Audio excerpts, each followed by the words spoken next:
alihi wa ashabihi ahli sidqi wal wafa amma ba'd. Yang kita hormati Ketua KMP Pasilita Indonesia Pak Yanto dan seluruh pengurus, hadirin wal hadirat, Bapak Ibu yang insya Allah dirahmati oleh Allah Subhanahu wa Ta'ala. Bersyukur kehadirat Allah bahwa di pagi jelang siang hari ini kita bisa bersama berkumpul dalam satu majelis ta'alum, majelis tawassul haq tawassul sabr. Majelis kita sama-sama menuntut ilmu dan mengingatkan dalam kebaikan dan kesabaran. Semoga hadir kita dari awal hingga akhir senantiasa ditulis oleh Allah Subhanahu wa Ta'ala menjadi amal soleh. Allahumma amin. Salawat dan salam semoga tetap tercurah limpahkan kepada junjungan kita Nabiullah Muhammad sallallahu alaihi wasallam, adalah Nabi akhir zaman yang kita semua tentu berharap syafaatnya besok di hari akhir.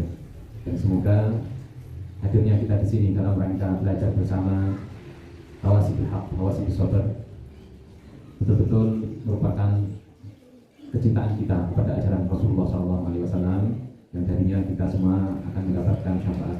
Bapak Ibu hadirin wal hadirat rahimakumullah. Jadi ini hanya mengingatkan saja. Mari kita bersyukur kepada Allah Subhanahu wa Ta'ala.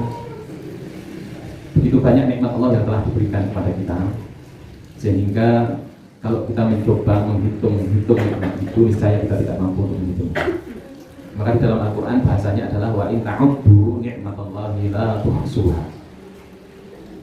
Dan jika kalian menghitung, jadi menghitung yang pertama itu pakai ada ya'uddu, maka nanti ada kata ada itu bilangan. Dan jika kalian membilang, menghitung, karena bukan manusia itu bisa menghitung yang ada bilangannya. Kalau kalian menghitung nikmat Allah SWT itu tidak mungkin ya, la tuhsuha. Kalian tidak akan bisa menghitung, tetapi bahasanya tidak pakai ada ya'uddu lagi, tapi ahsa yuhsi, la tuhsuha. Niscaya kamu tidak akan bisa menghitung sampai yang detail-detail nikmat itu. Jadi bahasa ahsa yuhsi itu menghitung, tapi sampai yang detail. Kalau kita bicara nikmat, yang bisa kita hitung itu adalah biasanya yang besar-besar. Tapi yang kecil-kecil itu jarang kita lakukan, atau kemudian kita mensyukurinya, begitu. Ada orang tahaddus bi nikmah, ya. Ada orang itu menzahirkan rasa syukurnya dengan apa? Kalau di daerah kita mungkin beda-beda ya. Kalau di tempat kami itu biasanya ya masak kelubanan gitu, Pak Yanto. Kalau di pendidikan mungkin beda dengan kota ya, sama ya. Kelubanan begitu sebagai ekspresi rasa syukur, kemudian nanti diantar-antar ke tetangga. Ada apa ini? Ya, alhamdulillah anaknya lulus tes CPNS katakan. Alhamdulillah beli motor baru. Jadi itu jamak ya. Tapi jarang kita dapatkan ada orang munjung itu sebagai rasa syukur, kita ditanya kenapa? Alhamdulillah hari ini masih bisa bernafas. Ya, jarang ya. Orang buat apa gudangan ya, sebuah kurban pakai ingkung. Kenapa? Karena masih iso tani. Itu jarang. Maka bahasanya wah solusi muntung sama yang betul itu kita nggak bisa. Nah, salah satu nikmat yang diberikan kepada kita, Bapak Ibu saudara rahmatullah, adalah kita ini mendapatkan nikmat untuk menjadi umat Rasulullah Muhammad SAW. Dan ternyata umat ini, umat Kanjeng Nabi ini, umat Rasulullah SAW ini, di dalam Al-Quran Allah mensifati sebagai umat yang wasatah. Wa kadzalika ja'alnakum ummatan wasatah litakunu syuhada'a 'alan nas wa yakuna rasulun 'alaikum syahida. Dan demikianlah kami jadikan kalian sebagai umat yang wasatah. Itu adalah umat yang berada di tengah-tengah. Bapak Ibu saudara rahimakumullah, umat yang berada di tengah-tengah ini maksudnya bagaimana? Para ahli tafsir menyatakan umat yang di tengah-tengah itu umat yang adil. Ada yang memaknai namanya umat di tengah-tengah itu umat yang lalu menegakkan apa yang diperintahkan dan menjauhi apa yang dilarang. Karena sejatinya agama ini mengajarkan prinsip keseimbangan. Maka di tengah itu lambang dari seimbang. Karakter dari agama kita, Islam, itu berada di tengah-tengah, yaitu jauh, dikatakan ba'idun an taqsiril yahud ala anbiya'ihim, jauh dari sikap orang-orang Yahudi saat itu, mohon maaf, terhadap nabi-nabi yang diutus kepada mereka. Orang-orang Yahudi saat itu kita mengetahui dalam beberapa ayat di awal Al-Baqarah itu, rentetan ayat Al-Baqarah setelah orang-orang mutakin, orang-orang kafir, kemudian berbicara tentang Bani Israel. Mereka kalau ada perintah orang-orang Bani Israel itu, mereka lihat dulu perintahnya mana sekiranya yang enak untuk dilakukan. Sehingga prinsipnya bukan sami'na wa ata'na, tapi sami'na wa asaina. Ada perintah menyembelih sapi betina. Ditanya dulu yang semacam apa, dijawab, kemudian tanya lagi, ya, warnanya yang seperti apa. Dijawab, tanya lagi, yang sudah dipakai untuk membaca atau tidak. Dijawab, akhirnya apa? Tidak dikerjakan. Ini namanya taksir. Jadi agama itu sudah ada ketentuannya, ya. Dan ketentuan itu pasti menyebabkan kita hidup seimbang. Pasti menyebabkan kita hidup seimbang, karena kita berada di tengah-tengah. Maka umat kita ini, kita patut bersyukur, umat Rasulullah ini berada di tengah-tengah. Itu jauh dari sikap taksir namanya. Taksir itu bahasa kita meremehkan, ya. Sikap meremehkan terhadap perintah atau syariat, seperti orang-orang Yahudi saja. Wa ba'idan an ghuluwi an-nasara ala nabi. Ini mohon maaf, Imam Al-Qurtubi di dalam tafsir Al-Jami' Ahkamul Quran. Dan jauh dari sikap ghulu itu artinya melampaui batasnya orang-orang Nasrani terhadap nabi yang diutus pada mereka. Nabi siapa? Nabi Isa. Saking cintanya, saking takzimnya, saking tresnane sama nabi yang diutus pada mereka, mereka hilangkan sisi basyariahnya, sisi manusianya, diangkat sedikit menjadi anak Tuhan. Nah, ini namanya takalluf. Takalluf itu berlebihan. Umat Islam ini tengah-tengah. Kalau ada perintah, ada larangan, perintah laksanakan semampunya, larangan tinggalkan. Ini umat Islam. Ini yang akan membuat kita selamat dunia akhirat itu. Kalau kita berada di sini, terlalu meremehkan, berbahaya. Tapi kalau urusan agama ini dibuat takalluf, ya, artinya dibuat dipersulit, ini juga nanti menyebabkan kita binasa. Ada enggak yang demikian? Ada. Dulu di zaman Rasulullah ada 3 orang, ya, salah satu rahib pemuka agama datang kepada Sayyidah Aisyah radhiyallahu anha dan bertanya tentang ibadahnya Rasulullah. Kemudian Sayyidah Aisyah menjelaskan, Rasulullah itu kalau malam, kemudian sholat, subuh, ada subuh, interaksi dengan keluarganya, pagi, ya, waktu duha, kadang ke pasar gitu ya. Pokoknya itu ya seperti lumrahnya orang kemudian hidup sehari-hari. Ternyata 3 tamu ini taqalluha, masih menganggap sedikit ibadahnya Rasulullah. Nah, Rasulullah kok begitu ternyata ibadahnya. Maka 3 orang ini pengen bisa beribadah yang jauh lebih baik dari Rasulullah. Nah, pengen beribadah yang jauh lebih baik dari Rasulullah. Yang pertama, Pak, itu punya keinginan. Ya. Kalau Rasulullah itu sholat malam dan istirahat, saya tak sholat malam terus nggak istirahat. Ya. Kemudian yang kedua, kalau Rasulullah itu puasa dan berbuka, saya tak puasa terus, nggak usah buka. Dia dan jadi tambah akeh. Kemudian yang satu, ya, kalau Rasulullah itu menikah atau menikahi para wanita, saya tak nggak usah menikah saja. Saya tak terus di masjid ibadah, ya kan? Akhirnya apa?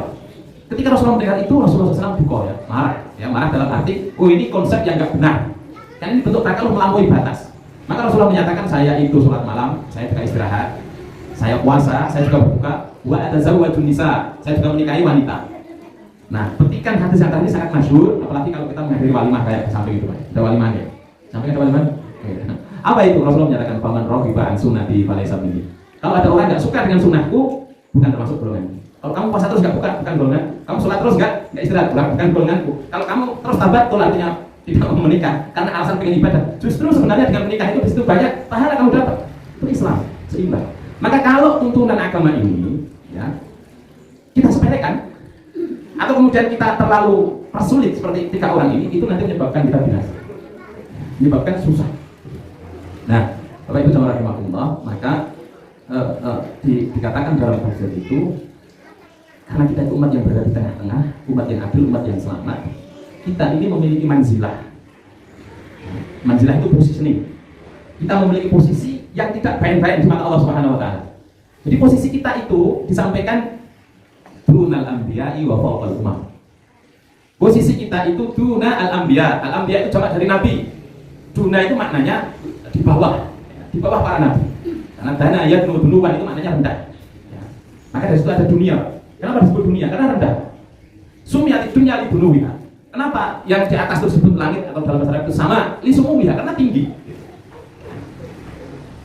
Sehingga posisi kita itu di bawah para nabi, wa fawqal umami, di atas umat-umat yang lain. Saya ulangi, posisi kita itu terhormat di mata Allah Subhanahu wa taala. Karena kita menjadi umat yang di tengah-tengah umat Rasulullah Muhammad sallallahu alaihi, di bawah para nabi. Dan setelah para nabi itu siapa? Umat Rasulullah. Kita semuanya, lu sadar atau tidak sadar, kita itu mulia di sisi Allah. Di atas umat lain maksudnya gimana? Umat-umat yang lain juga banyak umat yang taat kepada nabi mereka. Nabi Nuh juga ada, walaupun sedikit. Nabi Musa juga sama, ya. Jadi umat-umat yang terdahulu sebelum umat Rasulullah ini juga ada yang taat kepada Allah Subhanahu wa taala. Tetapi posisinya masih mulia kita. Maka ada ayat dalam surah Al-Baqarah itu, innal ladzina amanu walladzina hadu wan nasara was-sabiina man amana minhum billahi wal yawmil akhir wa 'amila shalihan falahum ajruhum 'inda rabbihim wala khaufun 'alaihim wala hum yahzanun. Orang-orang mukmin, orang-orang Yahudi, orang-orang Nasrani. Orang Yahudi ada yang dinas ulama juga masuk surga. Ya, orang Nasrani juga sama. Bahkan as-sabiin, penyembah bintang itu. Di mana man amana minhum billah, di mana mereka itu beriman kepada Allah, beramal baik, maka Allah menjanjikan wala khaufun 'alaihim wala hum yahzanun. Itu maknanya dia akan mendapatkan ridho Allah, masuk surganya Allah Subhanahu wa taala. Tetapi orang-orang Yahudi, orang Nasrani yang taat kepada nabi mereka, yang beriman kepada Allah, itu di bawah kita. Karena posisi kita di mana itu? Di bawah para nabi, di atas umat-umat yang lain. Dari sinilah Rasulullah menyatakan dalam hadisnya, nahnul akhirunal awwalun. Kita ini umat yang paling akhir, tetapi kita umat yang pertama. Loh ini, umat terakhir secara periode waktu, tapi pertama insya Allah akan masuk surga Allah. Allahumma amin. Sebelum umat yang lain, itu umat Rasulullah SAW. Nah, baik Bapak Ibu rahimahumullah. Jadi bil munasabah dalam konteks kita dengan semua, kita semua bergabung dalam bebas berhibah Indonesia ini, saya akan mengatakan bahwa ternyata menjadi umat Rasulullah SAW itu banyak keistimewaannya, ya. Di mana Rasulullah SAW dalam sebuah hadis juga menyatakan, yang lain nggak ada, saya ada. Jadi enak. Ada dulu saya semua. Oke, lanjutkan. Jadi ada 3 keistimewaan yang melekat oleh itu. Saya berharap dengan 3 poin ini nanti kita bisa mengambil pelajaran, sehingga kita betul-betul memiliki istiqomah binafsi, percayaan diri. Kita betul memiliki silah. Jadi kita ini kan memiliki hubungan ya, dengan Allah Subhanahu wa taala. Kita menjadi umat Rasulullah, kita menjadi umat yang mulia, yang posisinya itu posisi yang terhormat di mata Allah. Nah, Rasulullah menyatakan begini, innallaha idza ba'atsa nabiyyan qala lahu ud'uni astajib laka. Sesungguhnya Allah kalau mengutus seorang nabi, Allah berkata kepada nabi itu, ya, artinya kalau Allah mengutus nabi itu disangoni, ya, disangoni janji, gitu. Apa bentuk sangunya? Bentuk bekalnya itu ud'uni astajib laka. Mintalah kepadaku, engkau akan berhasil. Wa qala li hadhil ummah. Ini Rasulullah menyampaikan, dan Allah berfirman juga untuk umat ini, umat beliau, untuk kita semua. Wa qala rabbukum ud'uni astajib lakum. Jadi karena posisi kita di bawah para nabi, nabi itu memiliki keistimewaan. Apa? Doanya mustajab. Jadi itu janji Allah. Pokoknya kalau nabi diutus, nah sebentar, kira-kira jadi nabi itu enak atau enggak? Kira-kira enak jadi umatnya gini atau jadi nabi kira-kira? Kira-kira nabi itu banyak ceritanya atau enak gitu ya? Mesti nyuruh-nyuruh orang umatnya, kamu gini, aku tak enak-enak. Enggak bisa. Justru jadi nabi Rasul itu kenapa dicintai? Karena aksaruhum mihnatan. Hamba Allah yang paling banyak diuji, dicobanya para nabi itu. Punya kesalahannya lebih berat. Uripe wis kosong ini bang awake dhewe. Hidup itu kosong atau betul? Kosong itu ya. Ya tergantung kita mensikapi. Makanya nanti kita coba kita sampaikan. Ini nabi ya. Ada nabi namanya Nabi Ibrahim. Itu sampai disifati ya. Nabi Ibrahim kan Khalil, kekasih Allah. Kenapa dijadikan kekasih ya? Khalilullah kenapa? Karena dalam Al-Baqarah dikatakan wa idz qala Ibrahim rabbuhu bikalimatin fa atammahunna. Oh ini luar biasa. Dan ingatlah tatkala Allah menguji Ibrahim dengan sekian banyak ujian, fa atammahunna. Atamma yutimu itmam, itu Nabi Ibrahim mampu 100% menyempurnakan, enggak ada satu pun perintah yang kelewatan. Begitu hebatnya Nabi Ibrahim. Maka doanya mustajab, diangkat menjadi kekasih Allah. Berat ya, disuruh berdakwah, ya, meninggalkan keluarga. Berat ujian hidupnya. Diuji tidak punya putra. Setelah menikah lagi, kemudian ada putra, diminta untuk disembelih. Ya. Belum lagi menghadapi penguasa kaumnya, ya, masalah tauhid berat, sampai dibakar hidup-hidup. Kalau orang nggak kuat, bakal jadi nabi gitu. Kalau nggak apa begitu. Ya. Tapi kita coba jalani skenario Allah Subhanahu wa taala. Dan tentang doa ini, ayat yang membuat para mufasir itu geleng-geleng kepala. Indah sekali. Kenapa? Allah yang memerintah, jadi kita diperintahkan. Perintah yang mana perintah itu untuk kemaslahatan kita. Lakukan sesuatu tapi untuk kemaslahatan kita. Perintah berdoa. Allah yang memerintahkan, Allah yang janji, Allah yang mengancam. Tuh apa ancamannya? Ya, alladzina yastakbiruna an ibadati. Jadi ayat itu, wa qala rabbukum ud'uni astajib lakum. Innal ladzina yastakbiruna an ibadati sayadkhuluna jahannama dakhilin. Kalau orang itu tidak mau ibadah itu berdoa. Karena inti ibadah itu adalah doa. Kalau orang itu nggak mau berdoa, nggak mau meminta, itu namanya istighfar. Istighfar itu gumede, istighfar itu sombong, pemaki. Orang nggak mau berdoa, itu berarti dia sombong. Dia masuk neraka yang dihinakan. Loh, ada perintah berdoa. Perintahnya dari Allah. Allah yang berjanji untuk memberikan ijabah. Kalau nggak mau berdoa, dia apa? sama Allah Subhanahu Wa Taala kemudian diancam. Kalau kamu nggak mau berdoa, berarti kamu sombong, seolah-olah sudah bisa memenuhi kebutuhanmu sendiri. Ya, maka tempatnya di neraka. Nah, dari situlah saya ingin kita Bapak Ibu rahimahullah ingatkan tentang urgensi berdoa. Ini terus teman-teman Rasulullah. Sebagaimana Allah memberi keistimewaan para nabi yang diutus, bahwa doanya akan dijabah, begitu pula Allah berfirman untuk kita semua umat Rasulullah, doa-doa kita akan dijabah. Nah, yakin nggak doa dijabah? Yakin Pak ya? Yakin. Pernah nggak merasa? Jangan-jangan oleh kundomo yang selalu samping dulu, ya. Terus udah bar sholat aku yang dongo, ini kok jadi gini-gini wae. Nah ini ada nggak ada perasaan begitu? Ya. Ada. Tapi itu tidak boleh, ya. Tapi tidak boleh. Itu disebutnya istiqjal. Istiqjal itu adalah kondisi terburu-buru namanya. Kalau kita bahasakan ya terburu-buru dalam masalah berdoa. Jadi istiqjal itu punya anggapan Rasulullah SAW. Rasulullah SAW an istiqjal. Apa istiqjal ya Rasulullah? Istiqjal itu yang gimana? Qala ta'awudullah summa ta'awudullah falam yustajab li. Saya sudah berdoa dan terus berdoa tapi tidak dijabah. Tidak boleh. Itu perasaan istiqjal. Ini hanya akan melunturkan sikap husnudzon kita kepada Allah. Maka di hadis yang lain Rasulullah menyatakan, ini kita ambil dari kita ada wadawa ya, Imam Ibnu Qayyim al-Jauziyah. Jadi Rasulullah itu menyampaikan dalam sebuah hadis, la yazalul mar'u yustajabu. Seseorang, tentu seorang mukmin itu akan terus dijabah oleh Allah, ma lam yakun bismil aw qati'at rahim. Selama tidak berdoa yang mengandung unsur dosa atau memutus silaturahim. Ya. Ada orang mau berbuat maksiat tapi berdoa. Coba, ini bangun malam, sholat. Habis sholat itu tahajud, ya sholat tahajud saya berdoa. Ya Allah semoga aku malam kopi rakyat cekel. Itu namanya doa yang ada unsur dosa. Itu doa yang dhaif, yang lemah, yang secara tidak dikabulkan Allah. Kalaupun dia benar-benar, ya, dia lolos dalam melakukan dosa, ya, itu namanya istidraj. Ya, dilulukan, terus masak harapmu, ya. Maka Rasulullah tadi menyampaikan la yazal mar'u yustajabu ma lam yad'u bismillahir rahmanir rahim, atau selama tidak ada unsur memutus silaturahim. Maka Rasulullah menyatakan seorang mukmin yang berdoa itu akan diberikan ihda salasin. Jadi salah satu dari 3 kebaikan. Yang pertama ayu ajilahu di dunia. Ya, doa kita itu akan takjil. Ya. Jadi takjil itu apa? Ayu ajilahu di dunia. Benar-benar Allah akan mensegerakan doa kita diwujudkan ketika kita masih di dunia. Oh gitu. Mau nggak Pak? Kita berdoa diwujudkan ketika di dunia. Mau pakai banget itu. Lunas hutang ya. Terus doakan ya. Yang kedua ayutakhirahu bil akhir wa imma ayutakhirahu bil akhir. Ini jadi ya, kebaikan kedua ya. Kalau ternyata di dunia ini belum gitu ya. Maka enggak boleh kita punya perasaan doa saya enggak dijawab. Enggak. Karena doa yang kita lantunkan, yang kita ucapkan itu menjadi tabungan kita. Menjadi saldo terus bertambah. Dan semakin banyak itu nanti semua akan kita tarik ya. Saldo itu ketika dia ada. Maka dalam hadis qudsi itu Allah menyatakan kepada malaikatnya kalau ada orang yang soleh, orang yang muslim. Ya Allah, kenapa enggak kok ijabah doanya? Karena aku rindu dia menyebut asma-asma-Mu. Dan tidak ijabah, tapi terus berdoa. Semakin banyak semakin kebaikan. Dan saya sampaikan adalah kita namanya doa umukhul ibadah. Berdoa itu inti dari ibadah. Besok kita buka apa coba? Bentuk ibadah yang dituntutkan kepada kita pasti di situ intinya berdoa. Benar. Sholat kita intinya berdoa. Doa dan kalimat baik. Orang kalau mau umroh, mau haji, isinya apa? Doa. Ya. Adakah aktivitas baik itu yang tidak ada tuntunan doanya? Ya. Bapak tidak dari Klaten, keluar rumah berdoa, naik kendaraan berdoa. Sebelum itu masuk kamar mandi pun ada doanya. Pakai baju ada doanya, bercermin ada doanya. Ya. Makan minum ada doanya. Dan kita sudah hafal. Masalahnya jarang dibaca. Masalah satu, jarang dibaca ya.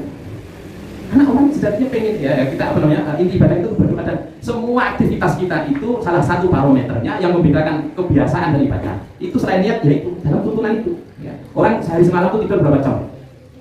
Rata-rata. Sehari semalam. Ya, kalau masalah lagi banyak kayak satu rumah sih, terus gitu ya, tangi 1 jam terus tangi, tahu? Saya pernah ngalami Pak. Saya pernah ngalami juga. Oh turun lain, malam lain gitu ya. Gitu. Tapi rata-rata orang tidur itu berapa? Ya mungkin 6 jam ya. 6 jam rata-rata sehari semalam itu orang dewasa, kalau anak-anak tidak betul. Semakin banyak kita berdoa, semakin banyak kebaikan yang kita tabung. Nah yang ketiga ini ayyakifu an syarril misli. Ternyata doa kita ini akan menjauhkan kita dari mara bahaya. Gitu kan? Kita minta tapi dikasih B tanpa kita sadari. Maka di awal kita sampaikan, mari kita banyak bersyukur. Alapun Rasulullah SAW menyampaikan begini, kalau dalam keadaan ada nikmat. Itu beliau sampaikan alhamdulillahilladzi bi ni'matihi tatimmus shalihat. Alhamdulillah dengan nikmatnya itu bisa sempurna amal-amal soleh. Dengan nikmatnya kita bisa berbuat amal kebaikan. Tapi kalau sedang ada problem banyak masalah, alhamdulillah ala kulli hal. Artinya apapun kondisi tetap alhamdulillah. Gitu. Tetap kita bersyukur kepada Allah Subhanahu wa taala. Baik, ini masalah doa sih. Jadi ini yang pertama. Keistimewaan umat Rasulullah itu doa mustajab. Mari kita memiliki kembali ya, kita memilikinya, kita kencangkan lagi, kita perbanyak berdoa kepada Allah Subhanahu wa taala. Dan kalau kita bicara tentang doa, maka dikatakan inna lidu'ai awqatin wa syurutan wa adab. Doa itu ada waktu-waktunya, ada syarat-syaratnya, dan ada adab-adabnya. Nah, tentu kita berdoa dengan bahasa apapun itu Allah Subhanahu wa taala Maha mengetahui ya. Tetapi dalam adab-adab berdoa itu disampaikan dalam adab berdoa itu sebisa mungkin diawali dengan astana memuji Allah Subhanahu wa taala. Jadi dipuji dulu. Kita kalau minta sesuatu ya, seseorang, mungkin bapak dan ibu dan bapak, dipuji dulu. Maka kita sering mendengarkan ya Rabbana lakal hamdu. Itu bentuk pujian. Wahai Tuhan kami, lakal hamdu ya. Engkau lah yang memiliki semua alhamdulillah. Ya. Semua sanjungan, semua itu milikmu. Nah, gitu ya. Ya Rabbana lakal hamdu. Kama yang bagi dijaya di wajhika wa adini sultan. Terus disebut dengan asma-asmanya yang husna itu. Disebut dengan sifat-sifat Allah Subhanahu wa taala yang mulia. Ini diawali dulu. Kemudian sholawat kepada Rasulullah. Setelah itu diawali dengan istighfar. Masa Allah, diawali dengan apa? Istighfar. Jadi kalau kita bicara masa lalu, nah, taubat dan istighfar itu adalah solusinya. Taubat dan istighfar itu adalah solusinya. Ya kebetulan ini tema ngaji pagi tadi juga. Ya, jadi masih ingat Pak? Ya, masih ingat sini. Ya. Salah satu ciri orang yang muttaqin, orang yang bertakwa, yang Allah menyediakan baginya surga yang luasnya seluas langit dan bumi. Langit dan langit satu. Tapi langit bertingkat-tingkat itu seluas itu yang mana luasnya tidak ada yang bisa mengetahui kecuali hanya Allah. Ya. Itu di situ dikatakan begini. Orang-orangnya itu disifati yang kembali infak atau enggak? Alladzina yunfiquna fis sarra'i wad dharra'i dalam kondisi susah atau lapar. Kemudian wal kadhimil ghaidh, orang yang mampu menahan amarah. Walaupun dia mampu sebenarnya untuk marah, tapi dia bisa menahan. Wal 'afina 'anil nas, orang yang mau memaafkan orang lain. Ini berat. Memaafkan orang lain ini berat. Karena terkait dengan hak anak Adam itu, ya memaafkan orang lain. Kalau bisa, berat sekali. Misalnya begini loh. Misalnya saya kasih ilustrasi. Saya pinjam motor seseorang. Ya, saya beli motor, kemudian saya pakai. Setelah saya pakai itu, ternyata dicuri orang. Hilang. Terus saya pulang, saya sampaikan kepada pemilik motornya hilang. Ya, memaafkan orang itu, dia mengorbankan haknya. Apa ya? Jadi kalau dia menuntut, weh, aku pengen ngerti. Yang penting saya kira ngundutnya balik. Itu hak dia. Kan dia dosa enggak? Dia meminta haknya enggak dosa. Tapi kalau ya wis jeneng apes-apesan ya wis ora apa-apa. Itulah memaafkan gitu ya. Itu berat, itu berat itu. Ya. Maka hadiahnya surga. Kalau enggak berat ya hadiahnya piring 15 Pak. Ada yang payung pegang dinding Pak maksimal itu ya Pak ya. Kalau enggak berat hadiahnya itu. Ya, kalau berat ya hadiahnya surga. Nah, termasuk ini Pak. Walladzina idza fa'alu fahishatan aw dzalamu anfusahum Allah fastaghfiru. Maka terkait dengan masalah ini tobat dan istighfar itu adalah solusi. Dan masya Allah ya, tobat dan istighfar itu ini karena keistimewaan umat Rasulullah SAW tadi. Karena umat terdahulu Pak berat untuk tobat itu berat. Jadi orang yang muttaqin itu punya tasawur, punya persepsi bahwa kehidupan akhirat itu khairun laka minal ula, lebih baik daripada yang pertama yaitu kehidupan dunia. Tapi jangan meninggalkan dunia itu. Tetapi punya orientasinya ukhrawi. Maka pengen mereka sudahi urusan-urusan dunia itu ya, yang diharapkan adalah kehidupan akhirat.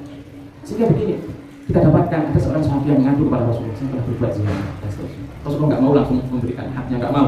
Ya ada saksinya enggak. Dan budak itu pun juga sampai 3 kali datang baru meminta saksinya enggak. Kalau ada saksinya, ini juga sulit. Lu orang yang berbuat zina disuruh datang saksi 4 orang enggak? Ya, ini juga sulit. Tetapi sahabat ini pengen memiliki keinginan supaya akhirat nanti sudah nggak ada lagi masalah. Jangan Bani Israil juga sama. Bani Israil juga orang-orang yang taat itu pengen bertobat. Maka dikatakan fatuhu ila bari'ikum waktu itu bertobat sampai diminta al-Qur'an maupun dunia. Itu dulu Pak. Ya, tetapi umat Rasulullah enggak demikian. Untuk bertobat itu ya, syaratnya adalah ingat kepada Allah, ya, cepat-cepat ingat kepada Allah kalau berbuat kezaliman, berbuat dosa, kemudian walam yusiru ala ma fa'al. Berusaha sekuat tenaga untuk tidak mengulangi lagi. Maka Rasulullah menyatakan man lazimal istighfar, barang siapa yang melazimkan istighfar, ja'alallahu lahu min kulli dhiqin makhraja wa min min kulli hammin faraja wa razaqahu min haitsu la yahtasib. Ini ya. Ini orang yang melazimkan istighfar Bapak Ibu, orang yang sering ya, membaca istighfar, itu Allah Subhanahu wa taala akan menjadikan dengan istighfarnya itu setiap himpitan masalah hidup itu jalan keluar. Itu Rasulullah menjadikan. Dan diberi rezeki dari jalan yang tidak disangka. Sudah ya, lazimkan istighfar, perbanyak istighfar. Kalau kita bicara tentang ayat apa itu di dalam surat Nuh, waqala rabbukum astaghfiru rabbakum innahu kana ghaffar. Ya, ada orang yang datang kepada Imam Hasan Al-Basri, seorang tabi'in, di majelisnya mengadu, ya imam mana di tempat kami ini mengalami kekeringan yang amat banyak, ya, lama tidak turun hujan. Ilhab wastaghfirillah, pergi ulanglah istighfar kepada Allah. Yang satu datang orang miskin, ya saya itu miskin, gimana solusinya? Saya butuh ini, butuh dasar. Ilhab wastaghfirillah, pulang banyak istighfar. Ada yang akil datang, saya sudah menikah lama, ya imam, ya, tapi saya belum diberi keturunan, pulang banyak istighfar. Ya. Ada orang datang lagi, ya Rasulullah, ya imam mana? Saya ingin bisa masuk surga. Sudah berbanyak istighfar. Berbanyak apa? Jadi muridnya yang berada di sebelah beliau ini kemudian merasa heran. Ya ini kalau ibarat dokter, sakitnya beda-beda, resepnya sama, ya kan? Kemudian dibacakan dalam surat Nuh itu, aku astaghfiru rabbakum innahu kana ghaffar yursilis sama alaikum midrara. Yang pertama kalau beristighfar itu akan diturunkan hujan. Yursilis sama alaikum midrara. Wayumditkum bi amwalin wa banin. Allah akan menambah harta kalian dan keturunan kalian. Wa yaj'al lakum jannatin wa yaj'al lakum anhar. Jadi semuanya itu diselesaikan dengan istighfar. Diselesaikan dengan istighfar. Bapak Ibu rahimakumullah. Jadi berapa kali kita istighfar sehari semalam? Ya.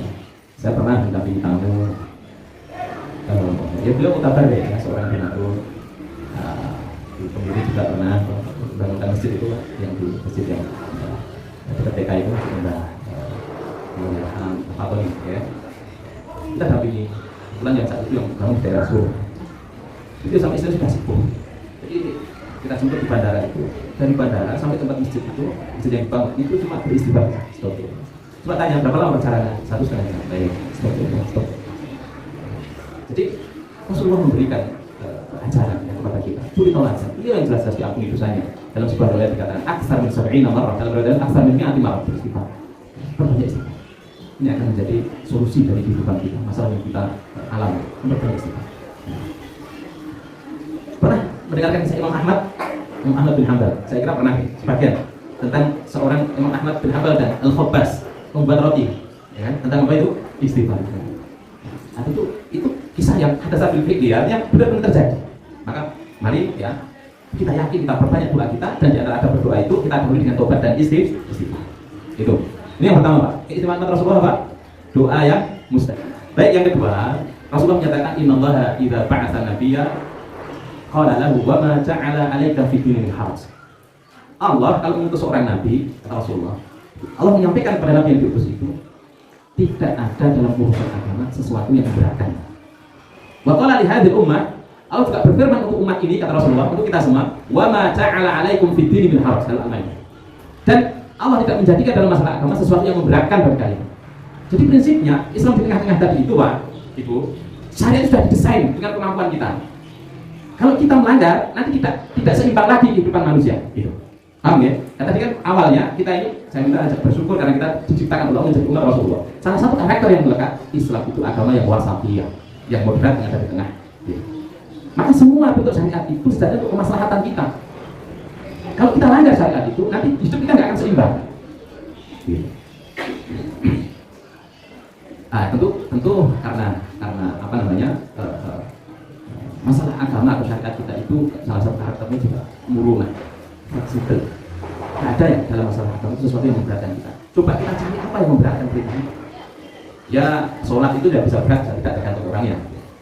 Tetapi dikatakan wa innaha lakabiratun illa 'alal khashi'in. Kalau bisa khusyuk sholat itu enggak berat. Puasa itu berat atau tidak? Kalau kita ini berat Pak ya. Jadi puasa itu berat ya, berat gitu ya. Tetapi kalau kita landasi keimanan, kita paham fungsi dan puasa hikmah-hikmahnya, maka kita berharap kita ini tidak pengen terus berpuasa. Seperti bulan Syaban ini juga salah satu bulan diangkatnya amal. Rasulullah menyampaikan ini bulan Syaban bulan yang sering dilupakan orang-orang ya, antara Rajab dan Ramadan. Ya, fihi turfa'u al-a'mal. Dalam siklus tahunan amal kita diangkat di bulan Syaban ini ada harian, petang dan pagi dan sore. Ya, itu harian amal kita diangkat. Ada pekanan hari Senin dan hari Kamis.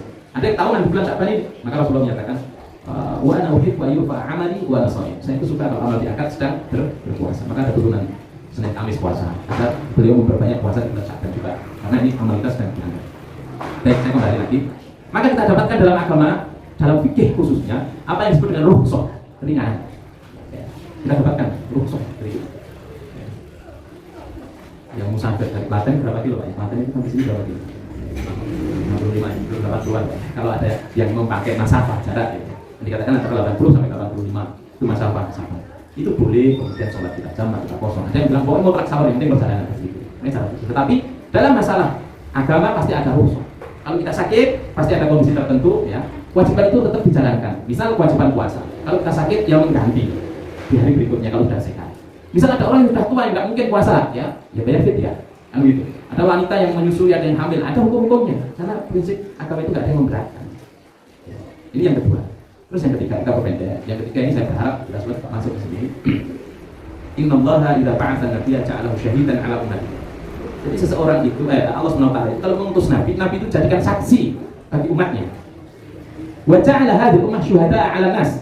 Maka ayat tadi katakan wa kadzalika ja'alnakum ummatan wasata litakunu syuhada'a 'ala nas. Kita menjadi umat Rasulullah dengan karakter yang wasati, yang moderat, yang tengah tadi itu. Kenapa? Supaya menjadi saksi bagi semua manusia. Apa? Jadi apa maksud jadi saksi bagi semua manusia itu? Syuhada'a 'ala nas. Sebagian mufasir menyatakan ini namanya syahadah ukhrawiyah. Syahadah ukhrawiyah itu kesaksian besok di akhirat. Kesaksian kita di akhirat. Di mana satu dengan yang lain akan saling menguatkan. Ya, satu dengan yang lain akan saling menguatkan. Di dalam tafsir ayat kursi ini disebut namanya syafa'atul mu'min lil mu'min. Pertolongan seorang mukmin untuk mukmin yang lain, untuk saudaranya. Dalam hadis yang sahih dalam riwayat Imam Muslim ya, Sahih Muslim itu hadisnya panjang. Dan ternyata seorang mukmin itu, mohon maaf ya, ada potensi juga sebelum masuk surga Allah itu kepleset dulu. Ada yang berpotensi kepleset dulu. Siapa itu? Orang-orang yang timbangan amal kebaikannya lebih ringan daripada amal buruknya.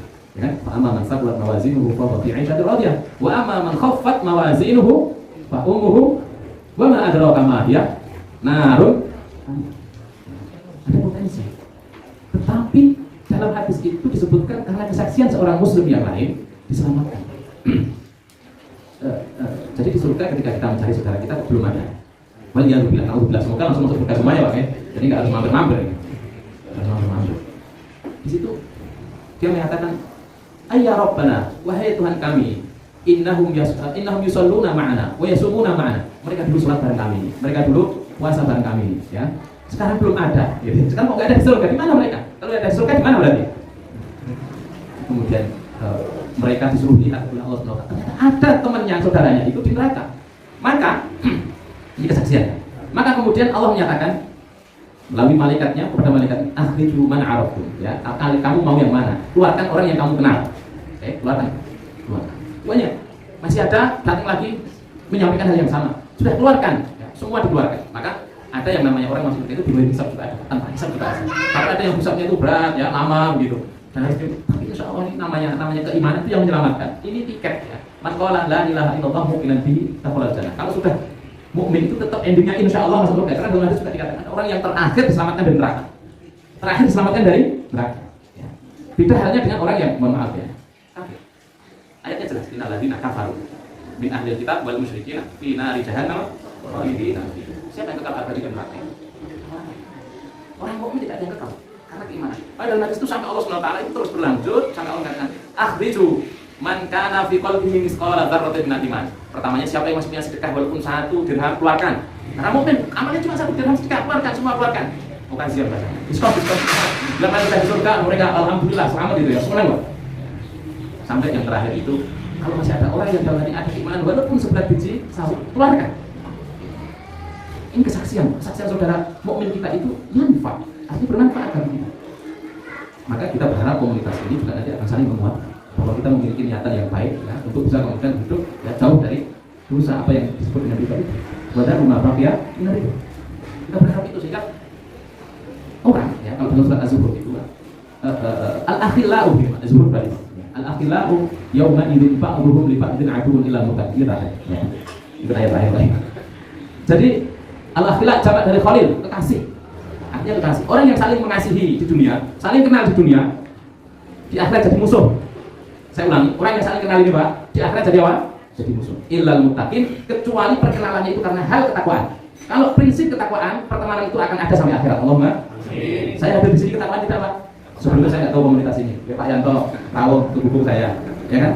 Saya itu kesaksian panjenengan semua. Dan saya sudah menyaksikan panjenengan semua besok di akhirat. Bahwa ini adalah komunitas yang baik, yang selalu mengedepankan apa? Usaha untuk keluar dari problem-problem masalah yang dulu memang kemudian ternyata itu ada habis. Itu Pak ya? Itu keistimewaan Pak. Yang ketiga dari umat Rasulullah, saling menguatkan besok di akhirat. Kalau di Pak kondisinya dengan orang yang mohon maaf berbuat dosa ya di dunia, mohon maaf kan. Orang kalau sudah dipanggil KPK dia akan bernyanyi. Di dunia itu di akhirat juga sama. Kalau Al-Arab dikatakan kalau ada komunitas orang masuk neraka, dia akan cari pertama siapa yang dulu ngajak maksiat. Jadi saling ya, saling sopo kayak belum itu. Maka dia doa Rabbana atihim apa itu ayatnya sama Allah. Rabbana atihim di'fan minal adab ya. Beri dia adab yang lebih dari saya karena dia yang ngajak saya. Tapi Allah menyatakan likulin dia, masing-masing sudah ada bagian. Sudah sabar, kan dapat bagian. Enggak bisa ya, itu kemudian keluar dari ketentuan Allah, enggak bisa. Allah sudah siapkan. Maka siapapun orang yang kenal yang di dunia ini saling mengenal ya, kemudian saling itu berpotensi menjadi musuh juga ada, potensi terus menjadi sahabat juga ada, tergantung apa yang dilakukan. Ini kesaksian ukhrawiyah. Maka saat itu Pak ya, ini umat keistimewaan umat Rasulullah ya. Nabi Nuh itu dipanggil ya Nuh qad balagh hal balagh Pak. Wahai Nuh, apakah sudah kamu sampaikan risalahku itu? Risalah apa? Supaya orang-orang menyembahku gitu ya. Maka Nabi Nuh menjawab labbaika wa sa'daika ya Rabb. Bahasa kita ini 86 dan ya, sudah gitu ya. Artinya apa? Sudah. Dulu saya sudah berdakwah, sudah ajak orang-orang itu untuk menyembahmu. Maka Allah SWT kemudian tanya kepada umatnya Nabi Nuh. Hal balaghakum, apa benar ini Nuh ini sudah sampaikan kepada kalian? Apa sudah benar pernah ngajak kalian untuk menyembah saya? Umat yang banyak Pak, banyak yang berkeleh, banyak yang istilahnya apa? Mendustakan dakwahnya Nabi Nuh. Bahkan istrinya sendiri, bahkan anaknya sendiri juga tidak mempercayai, nggak mau, ya kan? Maka umatnya ini sudah, ini mau konfrontir ini, sudah terjepit posisinya. Gimana ini? Mereka bertolong Pak. Ketika Allah bertanya, hal balaghakum sudah atau belum ini Nuh menyampaikan risalah saya? Jawabnya, ma ja'ana min basyirin wala nadhir. Sama sekali dulu nggak ada yang memberi kami kabar gembira, nggak ada yang memberi kami ancaman, artinya nggak ada yang mengingatkan kami. Pak. Ini dalam tafsir dari ayat tadi. Maka Allah bertanya, ya Nuh, man yashhadullah. Ayo, kalau begitu siapa Nuh yang kamu jadikan saksi? Maka Nabi Nuh menjawab, Muhammadun wa ummati. Muhammad dan umatnya. Kita semua bersaksi yang benar adalah Nabi Nuh. Karena kita membaca surat Nuh. Dalam surat Nuh, ya, ala lisani Nuh, ya Allah berfirman ya, dari lisan Nabi Nuh, ini ta'awtu qaumi lailan wa nahar. Saya sudah berdakwah ya Allah, siang malam saya berdakwah, saya sampaikan. Yang beriman cuma sedikit. Ya kan? 950 tahun berdakwah, yang beriman cuma belasan akan disampaikan. Wa ma amana ma'ahu illa qalil, tidak ada beriman kecuali sedikit. Tapi kesaksian Nabi Nuh itu saksinya termasuk kita semua. Maka istimewa kita itu, kita menjadi saksi manusia awal sejak zaman Nabi Adam sampai manusia akhir nanti. Jadi emak-emak ya, mari ini kita gunakan seperti ini. Ini ukhrawi. Duniawi apa? Ada hadis yang lain terkait dengan kesaksian kalau seorang yang sudah meninggal. Ya, ketika Rasulullah dibawakan, ada jenazah ke bawah, para sahabat menyanjung dengan yang baik, maka Rasulullah menyatakan jenazah yang kalian sanjung baik itu wajibat lahu jannah. Dia akan mendapatkan surga. Maka kita dapatkan kalau dalam majlisul azab takziah itu, baik di bawah saya, itu kesaksian dunia. Ala kulli hal, kalau itu orang sekali lagi, tiga keistimewaan, doa yang mustajab, kita terus berdoa kepada Allah SWT. Kita oleh istighfar itu sangat dahsyat. Yang kedua, kita yakini bahwa dalam masalah agama tidak ada sesuatu yang memberatkan kita. Dan yang ketiga, kita terus berkumpul dalam kebaikan karena akan menjadi penguat dunia akhirat insyaallah. Aku qouli hadza wa astaghfirullah li wa lakum. Wassalamualaikum warahmatullahi wabarakatuh. Saya mohon izin langsung.